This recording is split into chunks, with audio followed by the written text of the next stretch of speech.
Boa noite, meus amigos. Sejam todos muito bem-vindos à nossa casa para mais um dia de estudo do nosso Evangelho.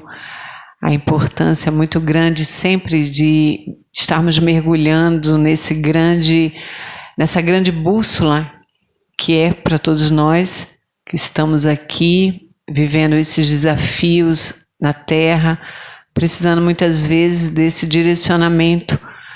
E o Evangelho é essa luz de grande importância para nós.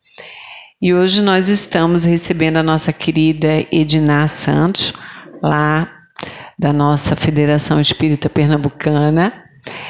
E ela está trazendo para nós, do capítulo 17 do Evangelho segundo o Espiritismo, Caracteres da Perfeição.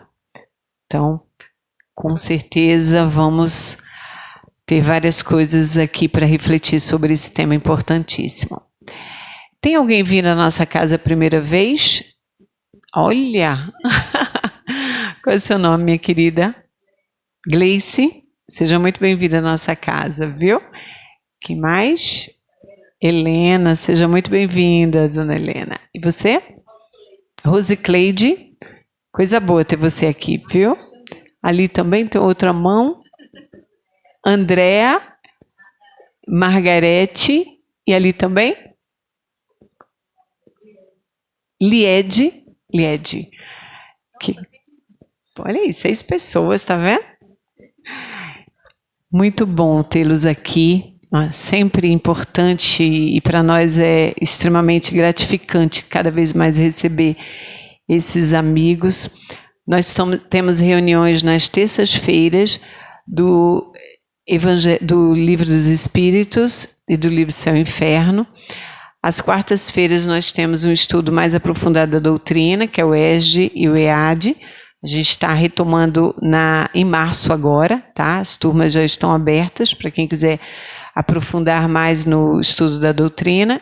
E aqui nas quintas-feiras a gente estuda o Evangelho, tá? Aos domingos nós temos a evangelização infanto-juvenil, não é? Estamos retomando também agora, eles estão voltando de férias nesse domingo, e todos aqueles que quiserem participar, né? Cada 2 meses a gente viaja com caravanas para os interiores, então a casa tem trabalhos e precisa de trabalhadores, então sejam muito bem-vindos.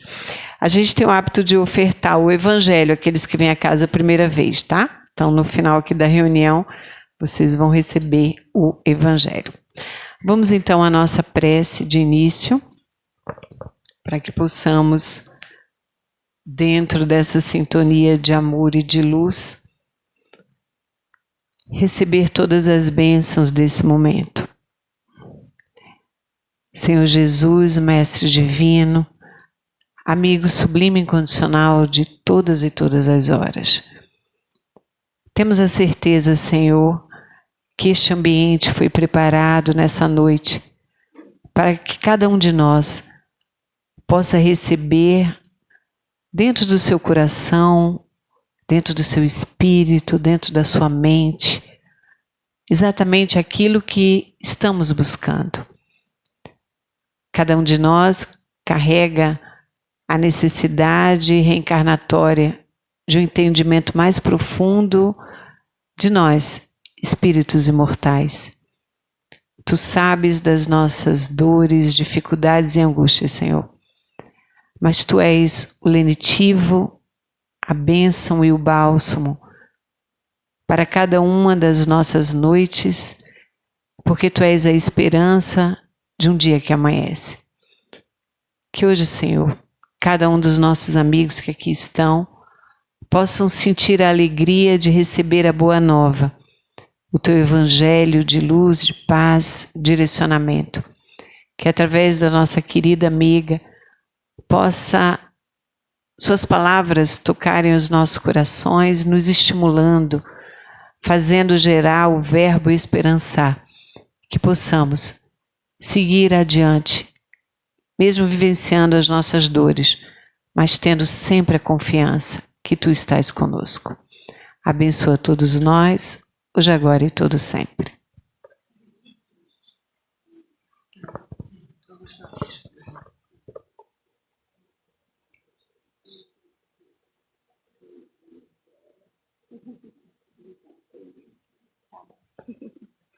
Boa noite. Tudo bem com vocês? Feliz ano novo, viu? Ainda está em tempo, né? Até 31 de janeiro está valendo. Que Deus possa abençoá-los muito nas suas vidas, nos seus projetos, nos seus sonhos, né? Falar de Jesus é bom demais, não é? A gente se projeta. É muito difícil falar de Jesus sem se projetar para o tempo que ele viveu aqui. Não é? Eram tempos difíceis, muito difíceis. A sociedade já estava cansada. Venham a mim todos vós que estáis cansados e sobrecarregados, que eu vos aliviarei, porque a lei, a Torá, era muito dura com as pessoas. Cobrava impostos, obrigava as pessoas a participar de todas as festas, e eram muitas festas que os judeus faziam. Tinham que sacrificar animal, nem todo mundo tinha dinheiro para comprar um bicho para sacrificar. Então havia muita tensão, muita assim ansiedade. Por isso Jesus fez o convite para que todos pudessem ir até ele nessa condição. Mas a sociedade atual também está cansada. Nós também estamos cansados de correr para lá e para cá, cansados de sermos ansiosos, de sermos estressados. Então, nada melhor do que falar em Jesus, que não obstante tanta dificuldade, era um homem sereno, uma alma leve. E aí nós temos que aprender com ele sobre isso e também imitarmos os seus gestos, não é? Ele disse que tudo que ele fazia, nós também poderíamos fazer.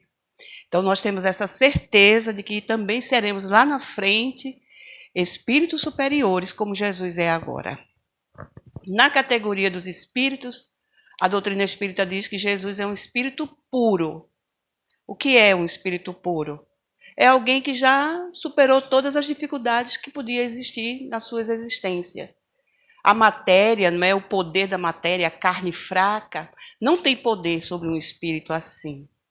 Por isso que nós também, não é, um dia seremos espíritos puros.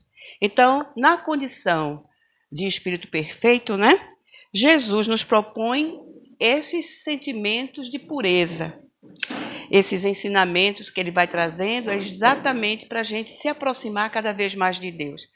Quanto mais nos aproximarmos de Deus, mais puros vamos ficando. Essa é a ideia, né? Então, Jesus nos propõe, pelos seus ensinamentos, buscarmos também ser como ele é. Então, vocês poderiam perguntar, mas por que um espírito perfeito, o que ele veio fazer no lugar de imperfeição, não é? Por que Jesus não veio, por exemplo, numa época mais avançada, veio numa época muito recuada, não existiam as tecnologias que existiam hoje, não é? Ele certamente, não é, se estivesse aqui agora nesse momento conosco, utilizaria os meios de comunicação que todos nós usamos, as redes sociais, só que ele usaria para o nosso bem. Lamentavelmente, muitas pessoas estão usando os nossos meios de comunicação para dominar, para roubar, tripudiar, né? Aplicar golpes. Então, nós estamos realmente tentando não ser como eles. Quando a gente vem para um lugar como este, falar de Jesus, é porque nós estamos querendo fugir dessa roda viva, que é essa vida maluca que a gente está vivendo agora. Então, no nosso vocabulário, o que é que significa perfeição? Então, eu fui lá, né, no dicionário, e lá diz que é o mais alto nível numa escala de valores. Então, Jesus já estava, naquele momento, nessa escala, nesse último nível dessa escala de valores. Por isso que Deus mandou ele para cá, para que ele pudesse ser um exemplo, um modelo, um guia, uma inspiração para todos nós. Então, sermos perfeitos será quando nós seremos, portanto, perfeitos, quando nós adquirimos o estado da arte, né? Da arte moral, de fazer o bem, de prestigiar o belo, não é? Então, vejam, o nível mais elevado e atualizado seria no conhecimento, seríamos nós quando atingirmos esse grau de beleza e de perfeição e de bondade.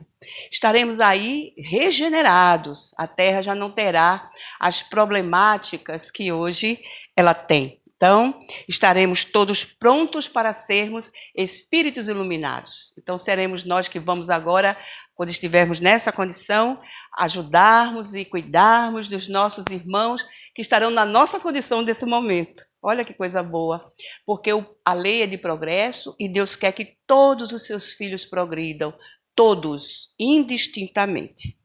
Por isso que Deus sempre enviou à Terra espíritos superiores para nos ajudarem, notadamente os artistas, músicos, escultores, pintores, poetas, engenheiros, arquitetos, inventores. Por que a gente tem na nossa história tanta gente boa assim? Imaginemos Leonardo da Vinci, o homem era um polimata, sabia de tudo um pouco mais, deixou grandes invenções, grandes projeções que hoje, na atualidade, estão sendo utilizados. Então, são esses espíritos que vêm para cá, vez ou outra, para nos ajudar. O Steve Jobs, né, é um exemplo, né? Ah, mas o Steve Jobs tinha uns defeitozinhos. Sim, mas quem é que não tem?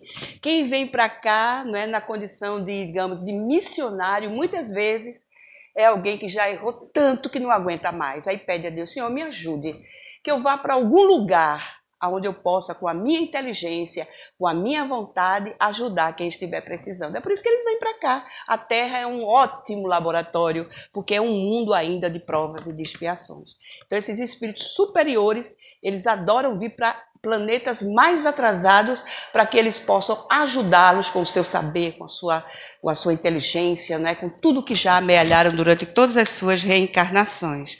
Então, esses artistas, esses músicos, cada música linda, né? Cada artista, Liszt, Mozart e tantos outros, Beethoven, não é? Tanta gente linda, maravilhosa que veio para cá trazer beleza para a gente gostar, para a gente curtir, para a gente amar. Então, existe uma esfera que circunda o nosso planeta. Aliás, uma só não, existem várias esferas.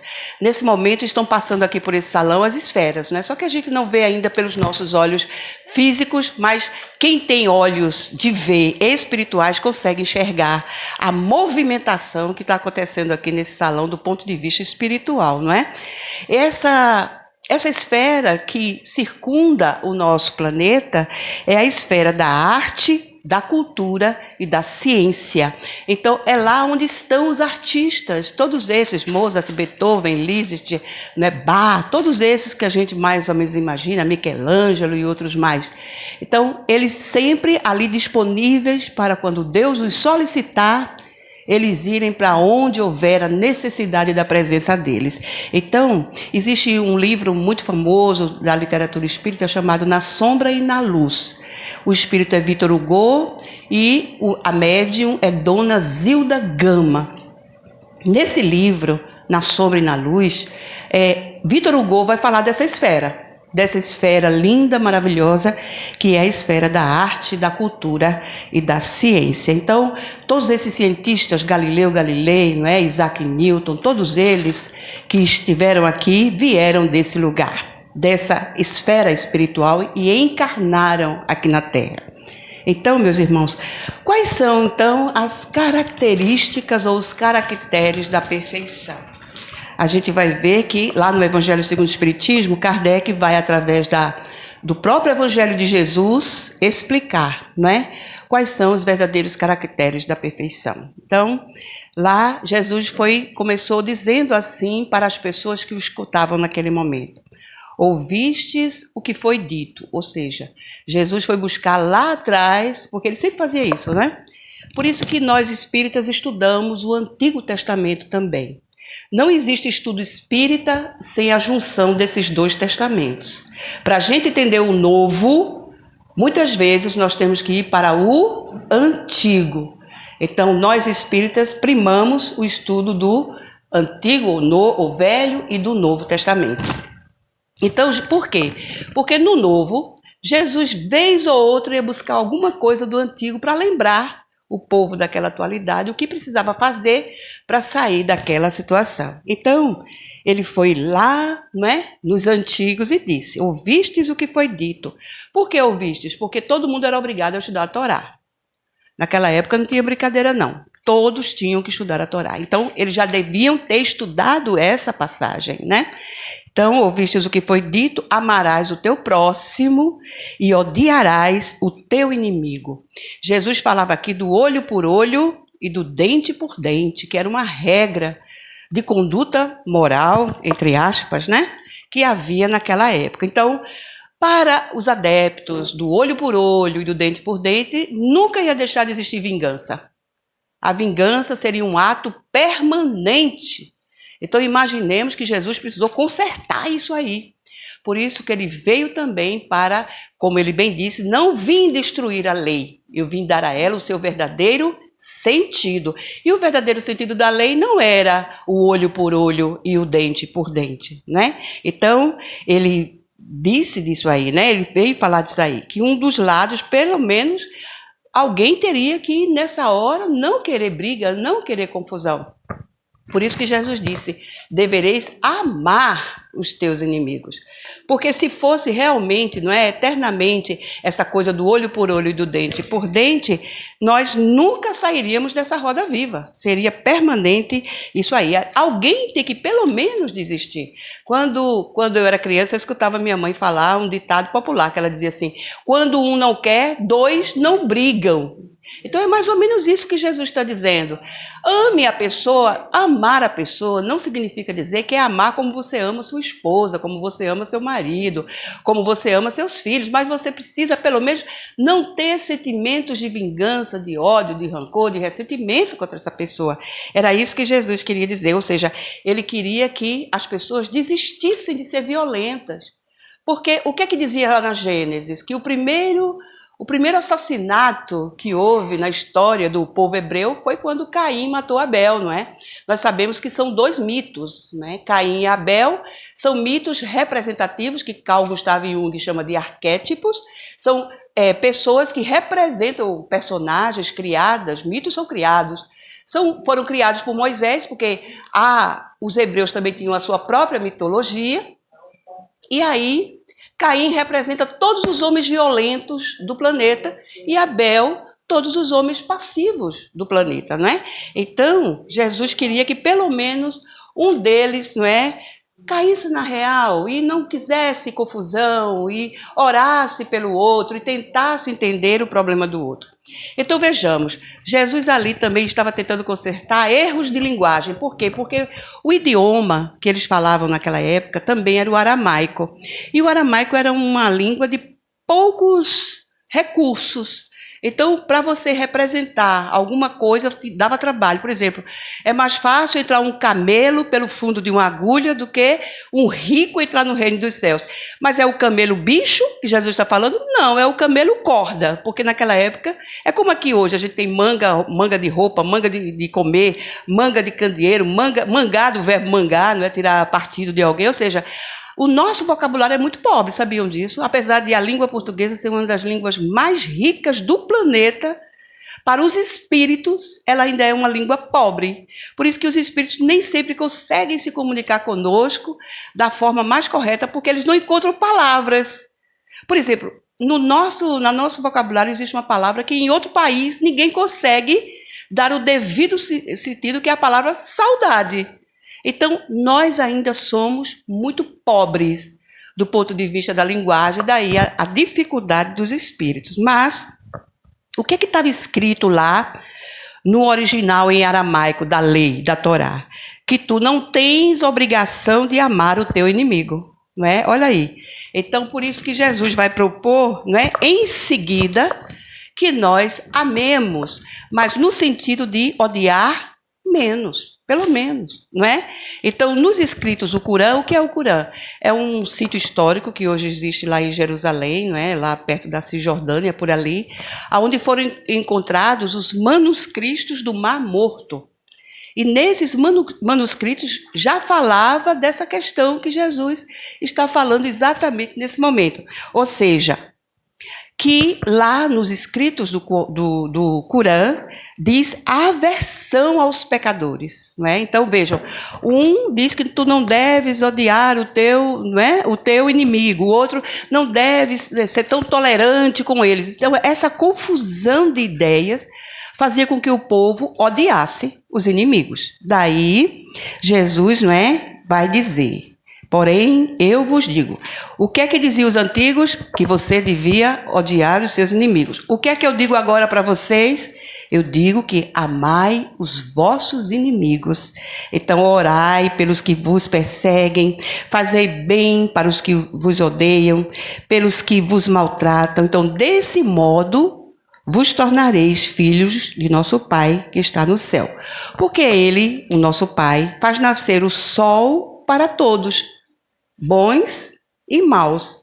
Faz chover para todos, bons e maus. Ou seja, Deus, não é, deixa que a sua luz possa iluminar a todos. E que caia chuva, suas bênçãos, aqui representam, né? A chuva representam as bênçãos de Deus para todos, indistintamente. Então, com efeito, se amais aos que vos amam, que recompensa tendes? Não fazem também os publicanos? Então, eu amar meu pai, minha mãe, minha família, meus amigos, as pessoas que gostam de mim, que me acham simpática, que me ajudam. Então, eu só devo amar a essas pessoas? Por quê? Qual a diferença que seria para mim, não é, de só amar essas pessoas e odiar os meus inimigos e não gostar, por exemplo, do outro? Aí é quando a gente vai ver que Jesus propõe, não é? Naquela passagem em que o doutor da lei pergunta qual será o meu próximo, e Jesus propõe para eles a parábola do bom samaritano. Por que Jesus não botou do bom judeu, por exemplo? Por que ele não botou do bom escriba, do bom zelote, do bom fariseu? Por que ele botou samaritano? Porque os samaritanos eram odiados pelo povo judeu. E foi uma forma que Jesus encontrou de fazer com que esse ódio fosse diminuindo ao longo do tempo. Então, os publicanos também amam. Quem são os publicanos? Publicanos são aqueles judeus ricos que conseguiam ganhar no leilão dos romanos. Os romanos sempre faziam esse leilão, e eles conseguiam ganhar dos romanos o direito de cobrar impostos aos próprios judeus. Por isso que os judeus os odiavam, porque a grande maioria deles usava de agiotagem, usavam de violência para poder obrigar as pessoas a comprarem, a pagar o imposto. Então, os publicanos ficaram sendo odiados. Aí Jesus vai mostrar que nem todos os publicanos são assim, não é? Então, a gente vai ter no Novo Testamento a presença marcante de Mateus, ou Levi, como apóstolo de Jesus, e vamos ver também Jesus ficar amigo de Zaqueu, que era outro publicano também, mas que eram pessoas honestas. O que Jesus queria dizer é o seguinte: porque havia uma generalização. Às vezes a gente toma o todo por uma parte. A gente deixa de gostar de várias pessoas ou de várias coisas por causa de uma pessoa ou de uma coisa. Então, era isso que estava acontecendo naquela época. Então, ele continua, não é? E se saudais apenas os vossos irmãos, que fazeis demais? Não fazem os gentios ou pagãos a mesma coisa? Gentios e pagãos eram aquelas pessoas que não seguiam a lei mosaica. Então, eles também eram detestados e repudiados pelos judeus. Então, o que é que Jesus quer dizer? Que Deus nos ama indistintamente, quer sejamos publicanos, quer não sejamos, quer sejamos pagãos ou não. Enfim, Deus nos ama independentemente de quem nós somos, não é? Ele faz o sol e a chuva para todos. Então, e se saudais apenas os vossos irmãos, que fazeis demais? Não fazem os gentios e os pagãos a mesma coisa? Portanto, deveis ser perfeitos como vosso Pai Celestial é perfeito. Ou seja, Deus nos ama a todos igualmente, incondicionalmente. Uma das parábolas que Jesus conta que dá essa situação para a gente é a parábola do filho pródigo, não é? Que o pai aceita o filho que errou bastante, gastou o dinheiro todinho da fortuna E quando voltou, todo estropiado, né? Comendo comida dos porcos, porque não tinha dinheiro mais para comprar comida, dormindo de favor na casa de um, na casa de outro, até dormindo na rua, quando lembrou-se que tinha pai, que tinha mãe. A mãe não tinha, não fala-se na mãe, né? Fala-se no pai. Mas tinha pai, tinha irmão, tinha família, tinha amigos, tinha casa e comida. Então, por que estava passando por aquela situação? É quando ele resolve voltar para casa, pedir perdão ao seu pai para poder ter o direito de continuar vivendo ali. Então, esse moço representa-nos, a todos nós que somos filhos pródigos de Deus e que depois voltamos, né, arrependidos, pedindo a Ele mais uma oportunidade. E Ele nos dá. E Ele nos dá. Então, nós estamos, meus irmãos, vivenciando nesse momento, nessa atualidade, as dificuldades que nós mesmos criamos em outras encarnações e principalmente quando cristãos à época de Jesus ou após a morte de Jesus, né? Porque todo espírita, em tese, é um cristão arrependido de alguma coisa que deixou de fazer ou que fez demais.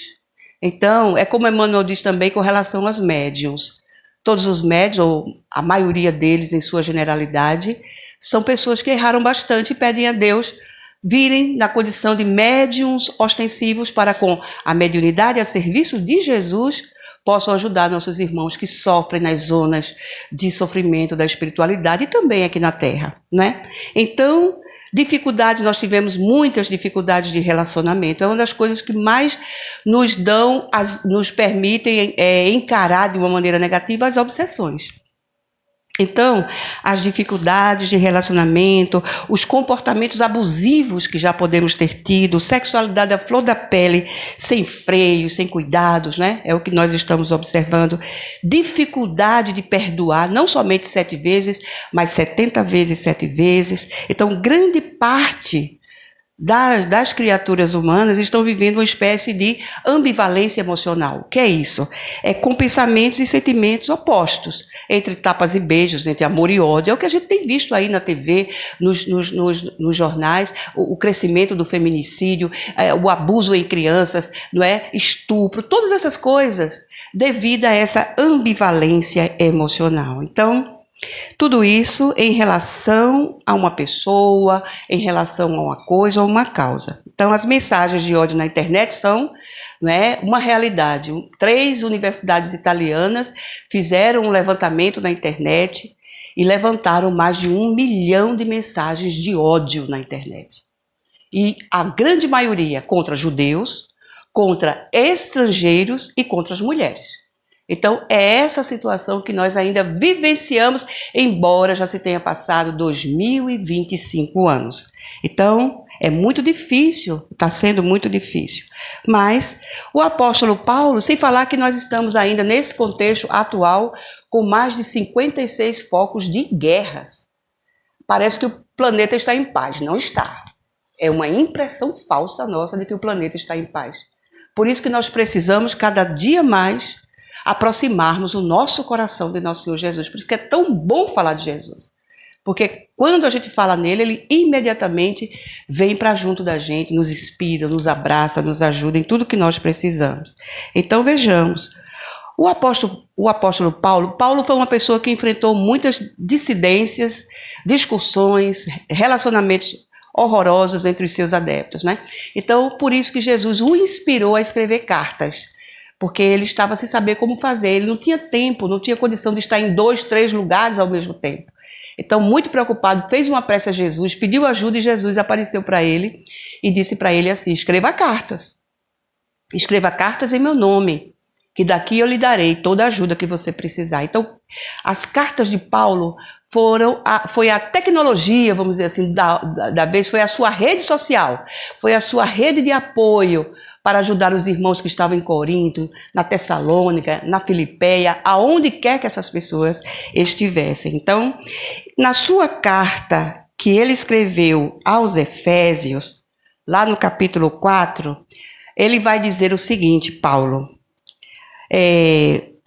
na verdade, ele nos intuiu, não é, para que nós não deveríamos dormir brigados com ninguém. Então Paulo vai dizer o seguinte, que nós não deveríamos dormir brigados uns com os outros.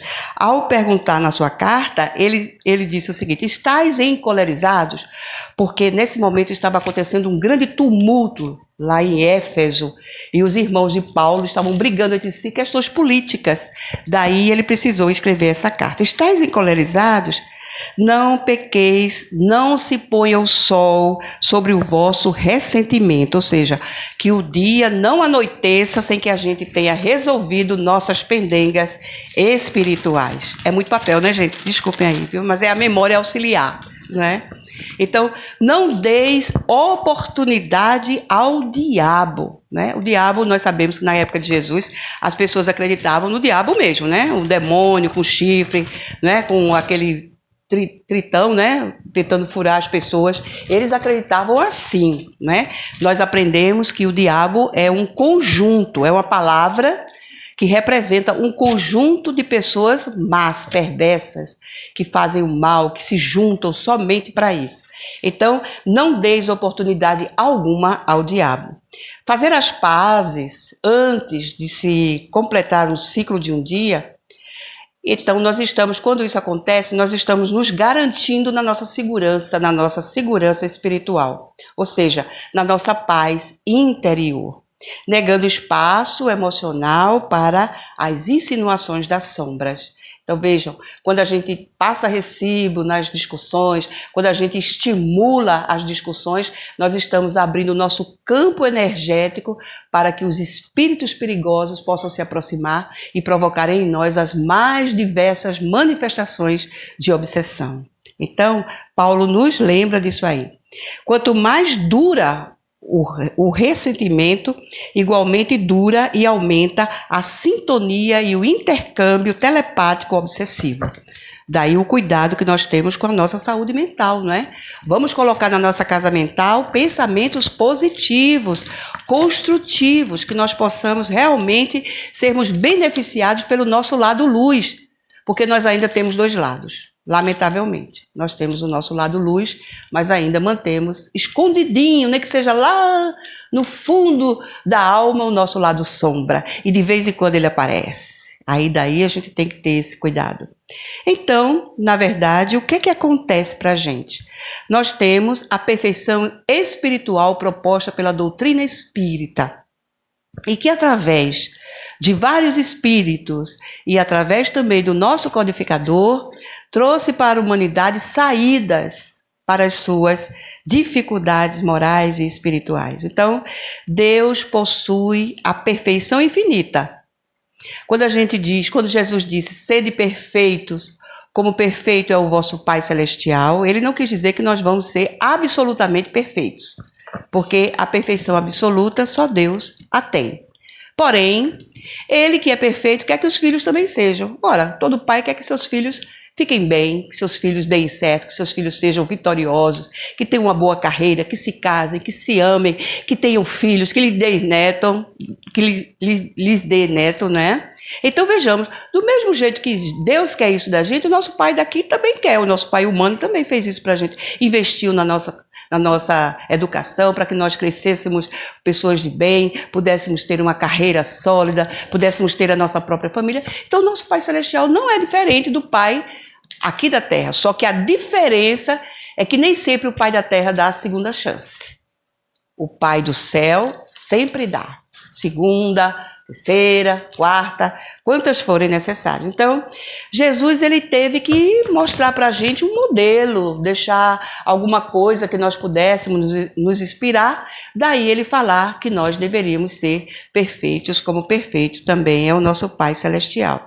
Então, Jesus está lá na questão 625, né, do Livro dos Espíritos, dizendo que Jesus é o modelo, é o guia, o modelo para todos nós aqui da humanidade.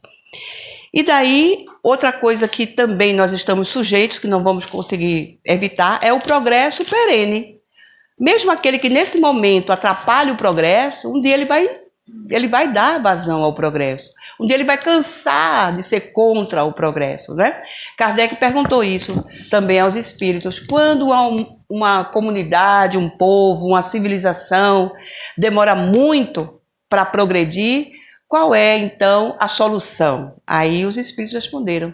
De tempos em tempos, quando isso acontece, Deus faz com que essas pessoas, esse povo, essa comunidade, essa humanidade se submeta a aflições, tanto morais quanto físicas.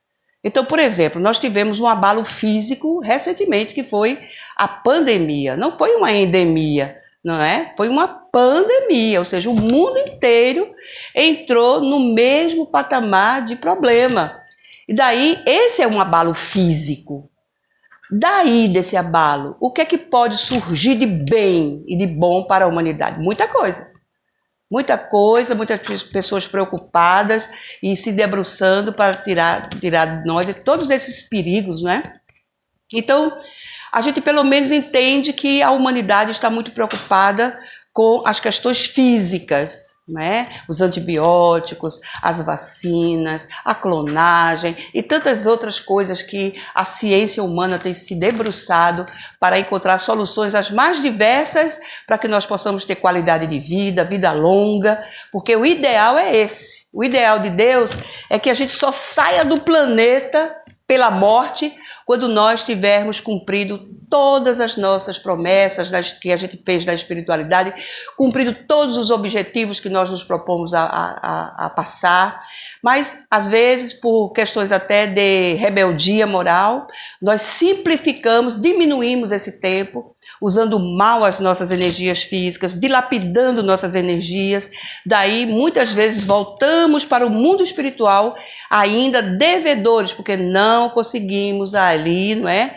Durante aquele período de tempo que nós estivemos aqui, cumprir com os nossos desejos. Porque quando a gente saiu de lá, da espiritualidade, traçamos o nosso destino cá. E lá colocamos, quero fazer isso, quero fazer aquilo, colocamos ali naquele planejamento reencarnatório todos os objetivos que nós queríamos passar durante a nossa vida, não é, física. Mas ao chegarmos aqui, esquecemos. Então como é que eu vou poder me lembrar? Pela intuição. Nós esquecemos de quem nós fomos por uma razão de que nós não devemos, por exemplo, ao encontrarmos pessoas, por exemplo, que foram nossas adversárias em outras encarnações, reconhecermos ela nesta encarnação. Às vezes a gente sente um pouquinho de antipatia, um pouquinho de aversão, mas a gente não sabe por quê. Eu não sei por que fulano nunca me fez mal, cicrano nunca me fez mal, mas eu não consigo gostar dessa pessoa. Meu santo não bate com o dele. Né? Às vezes a gente fala até assim, mas é porque essa pessoa já conviveu com você em outra encarnação e esse relacionamento não foi tão bom assim, mas Deus quer que todos nós possamos, digamos, nos perdoar uns aos outros, não é? E se eu me lembrasse que aquela criatura, que eu não gosto muito dela, foi ela que me fez, por exemplo, perder meu casamento na outra encarnação, você acha que nosso relacionamento poderia ser bom? De jeito nenhum. E principalmente se essa pessoa for de dentro da minha família. E Deus gosta de fazer isso, bota pessoas, né, que foram nossas adversárias em outras encarnações na mesma família. E agora? Nós temos uma colega espírita que ela dizia que o filho dela não gostava dela. Ele cresceu sem um bom relacionamento com ela. Ela sofreu calada, orou durante toda a sua, né, todo o tempo que ela pôde. Então, até que finalmente, um dia, no dia da formatura, nada por acaso, ele foi o orador da turma. E no momento de fazer a oratória, ele disse exatamente, olha gente, uma das coisas de eu estar aqui, nesse momento, eu devo à minha mãe. Ela disse que quase morreu do coração. Porque foi uma surpresa, né, para ela, o filho que a rejeitava, tudo dele era com o pai, a mãe era muito pouco requisitada, mas ela conseguiu, né, guardar essa, digamos assim, essa tristeza, essa dor, ela não transformou isso em revolta e prosseguiu amando o filho dela, desejando a ele tudo de bom, e finalmente ele reconheceu que realmente a mãe dele, não é? Então vejam, Deus faz isso para que a gente passe a gostar de alguém que a gente não conseguia gostar. Mas como é que nós podemos fazer isso? Com o nosso bom comportamento. Já pensou se a nossa amiga tivesse rejeitado o filho dela? Tivesse passado o recibo de todas as grosserias que ele fez com ela? De jeito nenhum. Pelo contrário, não é? Ela o amou cada vez mais. E aí a recompensa para ela foi o reconhecimento do filho de que ela era uma das pessoas responsáveis pelo sucesso que ele estava tendo naquele momento. Então, é assim que Deus nos aproxima daqueles que nós detestamos. Então, ame os seus adversários. Ore pelo seu adversário, não é? Porque você não é obrigado a amá-lo como você ama a pessoa que você mais ama, mas também você não deve odiá-lo, porque o ressentimento é uma das coisas mais complicadas que pode acontecer com a nossa saúde integral, não é? Inclusive porque o corpo, coitadinho, é ele que sofre de tudo, né? Tudo que a alma passa, joga no corpo físico. Aí vem as doenças que nós tanto conhecemos, ansiedade, transtornos os mais diversos, diabetes, pressão alta e outras coisas ruins que acontecem. Então, a nossa perfeição, ela é relativa, ela não é absoluta. É relativa e que somos suscetíveis, porém, nós todos, indistintamente, somos suscetíveis a ela pelas reencarnações sucessivas e que mais nos aproximam de Deus. Imaginemos Hitler, por exemplo. Hitler, quem é que diria? Quem conheceu ele na juventude ou até na idade adulta, diria que Hitler seria uma pessoa daquela qualidade, assim, tipo, uma pessoa que quisesse dominar o mundo e por isso muitas pessoas tinham que morrer. Ninguém diria. Um homem extremamente inteligente, não é? Dizem que ele era um pintor de mão cheia, não fumava, não comia carne, era vegano, ainda mais. Era uma pessoa que não bebia nada de álcool, era tranquilo, mas quem é que dizia que ali, naquela criatura, havia aquela alma tão clamorosa de vingança, né, de raiva? Quem lê o livro Francisco de Assis, pela psicografia de, acho que é João Nunes Maia, vai ver por que Hitler odiava tanto os judeus. Lá está lá na história, né? Francisco, na verdade, Francisco de Assis é João, o evangelista, numa encarnação como Francisco de Assis. E nesse livro, Miramês não, aliás, o espírito é Miramês, isso mesmo. E o médium é João Nunes Maia. João Nunes Maia é aquele que ditou a receita da pomada do vovô Pedro. É ele que foi o médium dessa obra. Então, ali explica direitinho por que Hitler odiava os judeus. A história é bem interessante. Então, a gente vê por que ele fez tudo aquilo, né? Que aí você pode dizer, mas Deus permite? Não. Ele não nasceu para matar ninguém. Ninguém nasce para ser homicida, para ser estuprador, para ser bandido, ladrão, corrupto. Ninguém nasce para isso. Senão Deus não seria justo. Por isso que ele nos dá o esquecimento do passado. Agora, as nossas ideias inatas, que estão guardadinhas lá no nosso subconsciente profundo, podem aflorar. Alguma coisa durante a nossa infância, a juventude, no caso de Hitler, foi na juventude, que aflorou a maldade dele, vamos dizer assim. Esse ódio incontido que ele tinha da humanidade. Porque o que ele fez não foi só contra os judeus, ele fez contra a humanidade, não é? Então, o que o levou a isso? Ele tem uma história aí que eu acho que não dá tempo de contar, mas o Hermínio Miranda, ele conta, ele pegou de vários biógrafos de Hitler, né? Porque Hitler era um homem muito vaidoso, ele tinha diversas pessoas aos seus pés para fazer tudo o que ele quisesse. Ele deve ter sido, em outras encarnações, uma pessoa muito poderosa, porque ainda trouxe naquela encarnação muito dessa personalidade de domínio, de comando, não é? De dominação. A gente traz lá, digamos assim, nos nossos arcabouços espirituais, tudo que nós fomos no passado. De vez em quando alguma coisa acontece conosco que a gente se estranha. Epa, eu nunca agi assim. O que foi? Evocou alguma personalidade do passado, não é?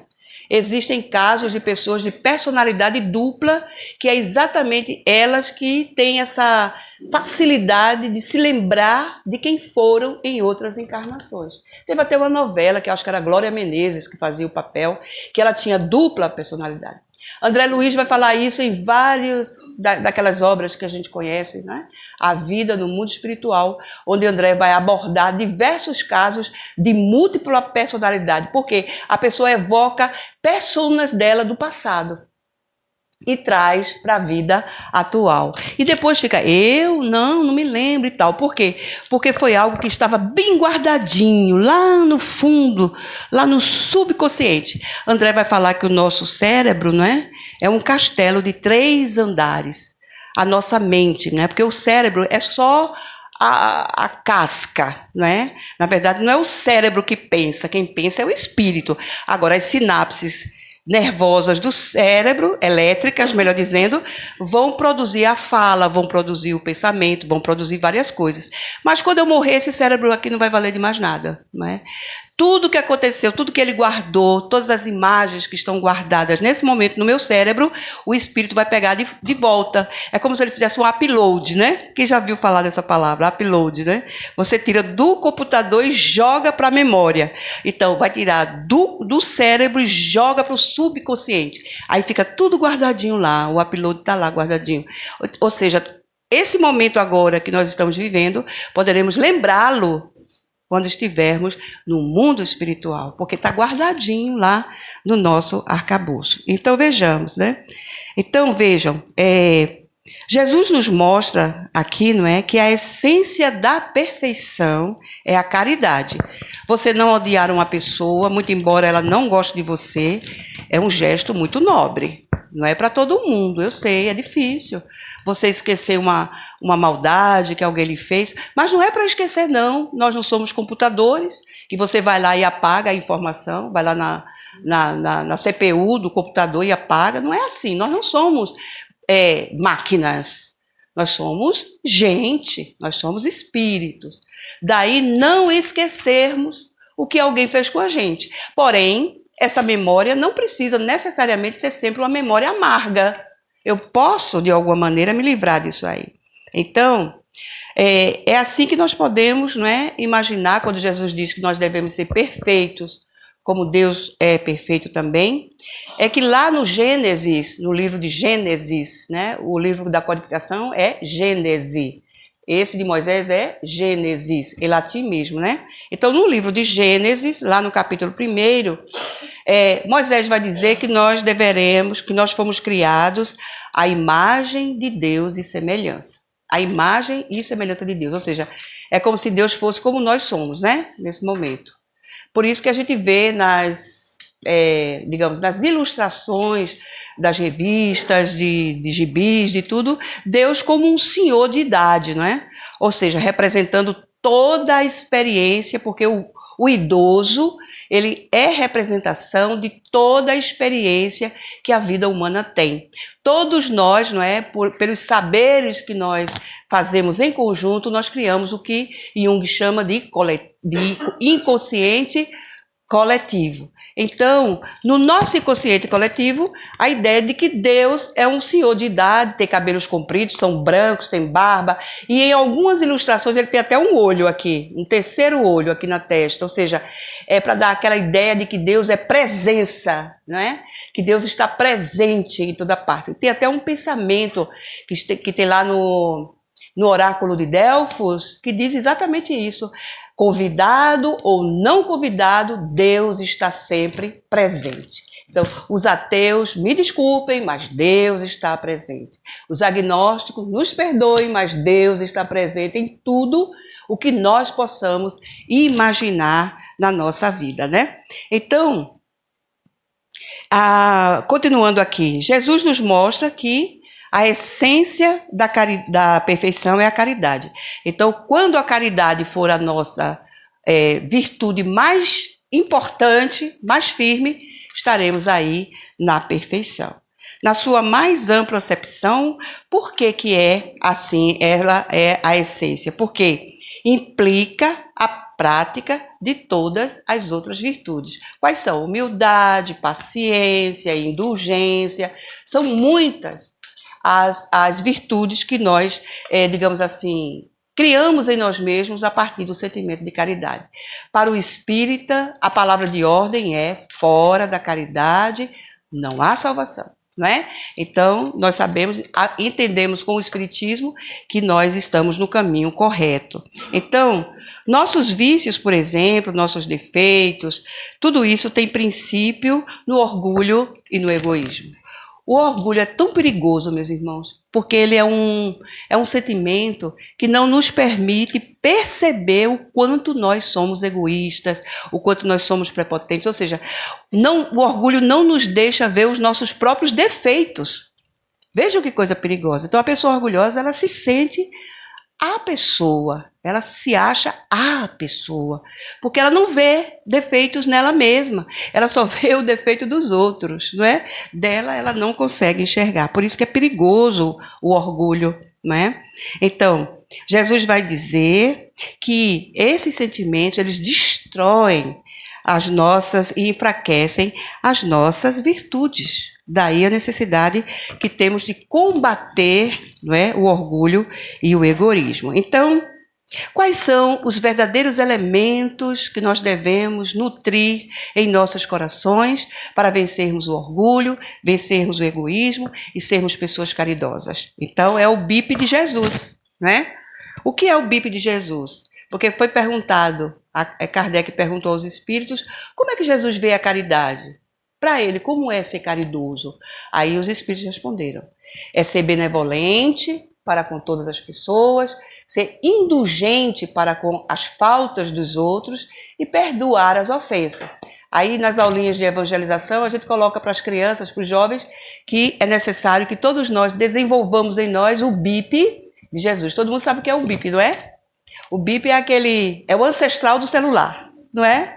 Porque você ligava para o BIP de alguém, aí ele olhava lá, foi a Diná que ligou para mim, ia lá no orelhão, porque não tinha celular nessa época, ia lá no orelhão, ou então no telefone fixo, e ligava para mim. Então, na verdade, o BIP de Jesus é você se ligar, não é? Se ligar uns com os outros, de que a caridade, de que a paciência, de que a indulgência é tudo de bom para a nossa vida.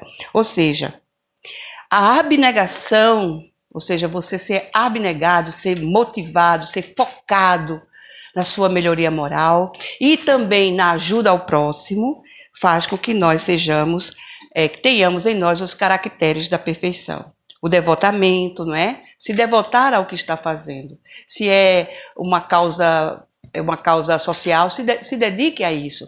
Se é o seu trabalho profissional, também foque aí no seu trabalho profissional. E tudo isso é levado em consideração pelo nosso Pai Celestial, que nos ama demais. Então, o nosso grau de perfeição, ele está na razão direta de sua extensão. Então, mais ou menos, ou seja, se nós estamos mais ou menos, não é, devotados, benevolentes e indulgentes, se estamos aí na característica da perfeição. Se não estamos ainda tão envolvidos, tão ainda, digamos assim, focados no que a gente deve fazer, então aí a nossa característica de perfeição ainda é muito baixa. É como se fossem sintomas, não é? Que a gente sente de febre alta ou de febre normal, ou temperatura normal, não é? Então, se eu já consigo pensar, vejam que coisa interessante, se eu já consigo pensar numa pessoa que eu até então tinha uma certa aversão por ela. Se eu não consigo mais pensar nessa pessoa zangada, chateada com ela, rancorosa ou magoada, significa dizer que eu já estou indo para a minha melhoria moral, né? Então façam esse exercício. Aconteceu uma coisa chata hoje. Quem fazia isso era Santo Agostinho, né? Antes de dormir, ele fazia esse levantamento. Então ele buscava ver durante o dia se alguma coisa ruim tinha acontecido com ele, e principalmente se foi num relacionamento pessoal. Então ele se programava para no dia seguinte procurar a pessoa e falar com ela, pedir desculpas, se fosse o caso, ou desculpá-la, se fosse também a questão. Então, vejamos, nós não precisamos guardar mágoa de ninguém, porque é isso que vem tornando o homem tão, digamos, impaciente, né, indiferente aos problemas do mundo, é porque vai guardando mágoa, em vez de resolver logo as questões, fica guardando, a gente fica falando mal da pessoa pelas costas. Tudo isso são portas abertas para a obsessão.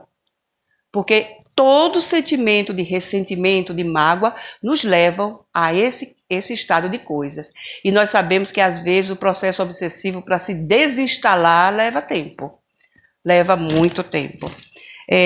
Tem um caso de um rapaz que ele era noivo, né, de uma moça, e uma moça que era, digamos, o modelo da mulher que ele queria casar, era a pessoa ideal para ele, e estavam noivos, ela filha única, a mãe dela viúva, uma pessoa de módicos pertences materiais. Então, assim, era uma senhora que tinha sido empregada doméstica e tudo mais, mas ela criava a filha dela com muito amor, com muito zelo, com muito carinho. E para ela foi uma felicidade imensa a filha dela ter conhecido aquele rapaz, um rapaz bom, trabalhador, honesto, sincero. Só que esse rapaz, ele tinha um emprego que ele viajava. E numa dessas viagens, um dos amigos dele convidou ele para ir num forró que tinha lá na cidade, onde eles foram. E ele disse, não vou. Nessa época não tinha celular, ele não podia ligar para a noiva dele e tal. Não vou. Mas, em consideração à noiva, ele não queria ir para o forró. Ele queria ficar na hospedaria, lá onde eles estavam. Mas é aquela coisa, né? Às vezes as pessoas, não é, colocam as outras em maus lençóis pela insistência. Então, o amigo insistiu tanto, vamos lá, rapaz, vai ser bom, no instante a gente volta. E ele acabou indo para o forró. Só que, quando ele chegou no forró, ele viu uma morena de tirar o chapéu. Daquela que faz português dar troco errado. E ele disse, que mulher bonita. E o pior, a moça não tirou os olhos dele. E aí ele chamou a menina para dançar. E aí é que começou o problema. E se apaixonou perdidamente pela morena do forró. Aí começou a ficar diferente com a noiva, né? Começou a ficar evasivo, ausente, dando desculpas para não ir lá. E ela muito triste, a moça muito triste por isso, até que um dia chega ele dizendo, olha, eu lamento muito, mas o nosso noivado está acabado, porque eu acabei de me casar com outra mulher. A moça entrou em depressão. A mãe da moça ficou muito consternada, devassada por aquilo ali. Nossa, mas que covardia, eu gostava tanto daquele rapaz e tal. Aí a moça acabou definhando a ponto de ficar com um sistema imunológico tão frágil que acabou desencarnando. A mãe quase que morre também junto com a filha de tanta dor e de tanto sofrimento. Ficou sozinha no mundo, né? Só tinha a filha dela com ela. Resultado, também ficou doente e acabou desencarnando essa senhora. Quem conta isso, eu não me lembro qual foi o espírito, mas e qual foi o lugar que eu li. Já faz tempo que eu li isso aí, mas é uma história bem interessante. Eu vou tentar resumir para vocês. Bom, passou-se o tempo. E a morena do forró, né, veio morar na cidade do rapaz, né, do marido dela. Só que ela começou a beber. Agora, escondido do marido. Então, ela comprava bebida no armazém, escondia no guarda-roupa, em qualquer lugar. E quando ele chegava de noite, muitas vezes ela estava dormindo, e ele não entendia. Ele trabalhava, acho que, não me lembro bem se era no cemitério da cidade, era um lugar que ele trabalhava lá, que era da prefeitura. E aí, ele começou a saber que a esposa dele passava bêbada pelas ruas da casa onde eles moravam. Ela caía no chão. Os filhos já tinham filhos nessa ocasião, Os filhos ficavam abandonados pela mãe. E daí ele começou a ficar preocupado com isso. Pediu demissão do trabalho para poder cuidar dos meninos, porque ela não cuidava por conta do vício. Até que finalmente uma pessoa disse, por que você não leva sua esposa no centro para ela fazer um tratamento desobsessivo, porque isso pode ser obsessão. Porque ela não bebia, ela passou a beber, o que é diferente. Daí ele levou ele levou ela para o centro espírita e lá foi feito o atendimento fraterno, pedido para ele, né, ficarem em casa na noite seguinte, não saísse de casa, fizesse toda aquela preparação que a gente faz para as pessoas que fazem tratamento à distância, né? Fique na sua casa ou num lugar tranquilo, não escute nada de programa de televisão, escute músicas boas e tal. Aí ele fez esse tratamento. E daí foi dito para ele depois, né? Para eles, quando ela estava bem, melhor, porque graças a Deus, né, o trabalho foi bem feito e aí a entidade espiritual que estava realmente provocando o vício naquela menina, né, afastou-se depois de muita conversa, porque nem todo espírito obsessor ele desiste rapidamente da vingança.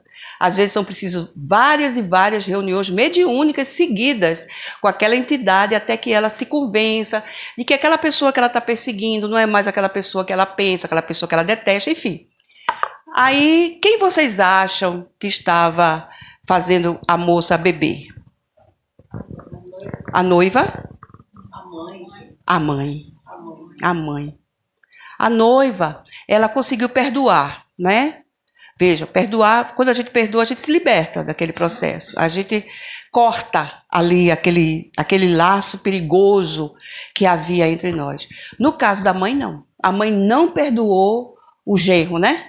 Pelo fato dele ter feito aquela covardia com a filha dela. Então, as entidades desencarnadas, elas também precisam ser perdoadas e aprenderem a perdoar. Quem fala isso é Lacordaire, lá no Evangelho, quando ele diz que nós nos devemos uns aos outros. E enquanto não houver o perdão entre encarnados e desencarnados, não tem regeneração. Daí a necessidade que nós temos de aprender a perdoar. Por isso Jesus disse, ame, é melhor você amar do que odiar. Porque o ódio nos prende, o ódio nos maltrata, o ódio nos torna pessoas, às vezes, até perversas. Porque a gente fica desejando mal para o outro.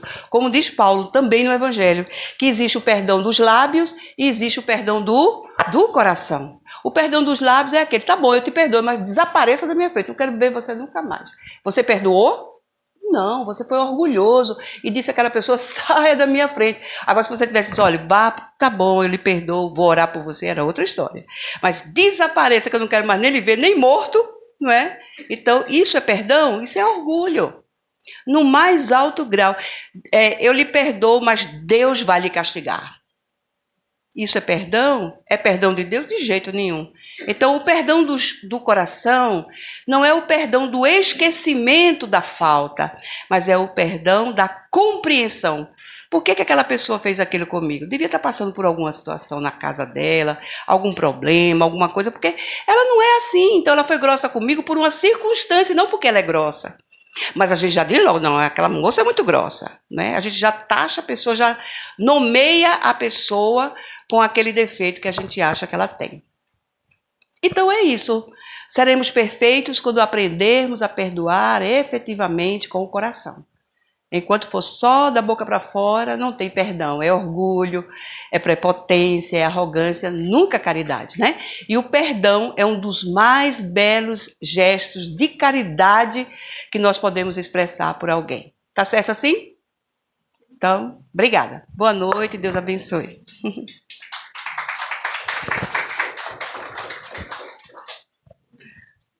Deixa eu ver aqui. Ai, minha querida amiga. Então, meus amigos, a gente sempre deixa as nossas palmas para Jesus. O Evangelho sempre vai ser essa bússola de direcionamento para as nossas vidas, não é, minha amiga? Nesse mundo de tantos desafios que a gente enfrenta, ainda vermos tantas atrocidades, não é? No mundo que a gente imagina, coisas que a gente de repente se depara de notícias e vê como que a gente ainda está tão distante disso, né? Dessas características da perfeição, né? Quando a gente não é gentil, quando a gente maltrata animais, né? Triste a notícia que todo mundo está vivenciando, terrível. Por quê? Né? A gente fica fazendo essa pergunta, mas por quê? Por que não ser bondade? Por que não ser amor? Por que não perdoar? Né? Por que não acolher as pessoas? Por que não compreender? Por que não ser tolerante? Porque tudo isso faz tão bem. Faz tão bem fazer o bem e a gente precisa se viciar em fazer o bem. Porque isso está dentro da nossa natureza. Nós não somos as coisas equivocadas. Nós somos da luz. Então, à medida que a gente se volta para essa luz, a gente vai vendo, meu Deus, como é bom ser gentil, como isso devolve para nós gentileza, né? Fazer o bem traz o bem. Então, um dia nós vamos estar, se Deus quiser, todos vivenciando essa vivência do Evangelho, que só Jesus pode nos trazer, né? Porque Ele é o caminho, a verdade e a vida. Muito obrigada, minha querida, maravilhosa, sempre uma querida. A gente escutava aqui a noite todinha. Queridos, alguém mais, fora os nossos amigos que falaram que vieram a primeira vez na casa, tem mais alguém que chegou depois? A senhora, me diga seu nome. Suelene. Seja muito bem-vinda à nossa casa, viu? É uma alegria ter a senhora aqui com a gente, viu? Alguém mais? Ela já falou, né? Já falou, né? E essa menina linda, qual é o nome? Manuela. Seja bem-vinda à nossa casa, viu, Manuela?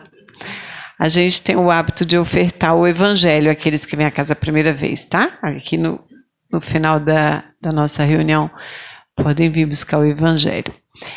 A gente vai ter passes agora, tá certo? E vamos pedir para a nossa querida amiga fazer a prece, por favor. Vamos orar, vamos continuar nessa paz, nessa tranquilidade, levar conosco as vibrações amorosas de Dona Maria Dolores, que é a nossa mãe aqui da casa, a nossa anfitriã, é a nossa acolhedora. Sentimos-nos tão bem aqui recebidos pelos irmãos encarnados e também pelos desencarnados que estão aqui conosco.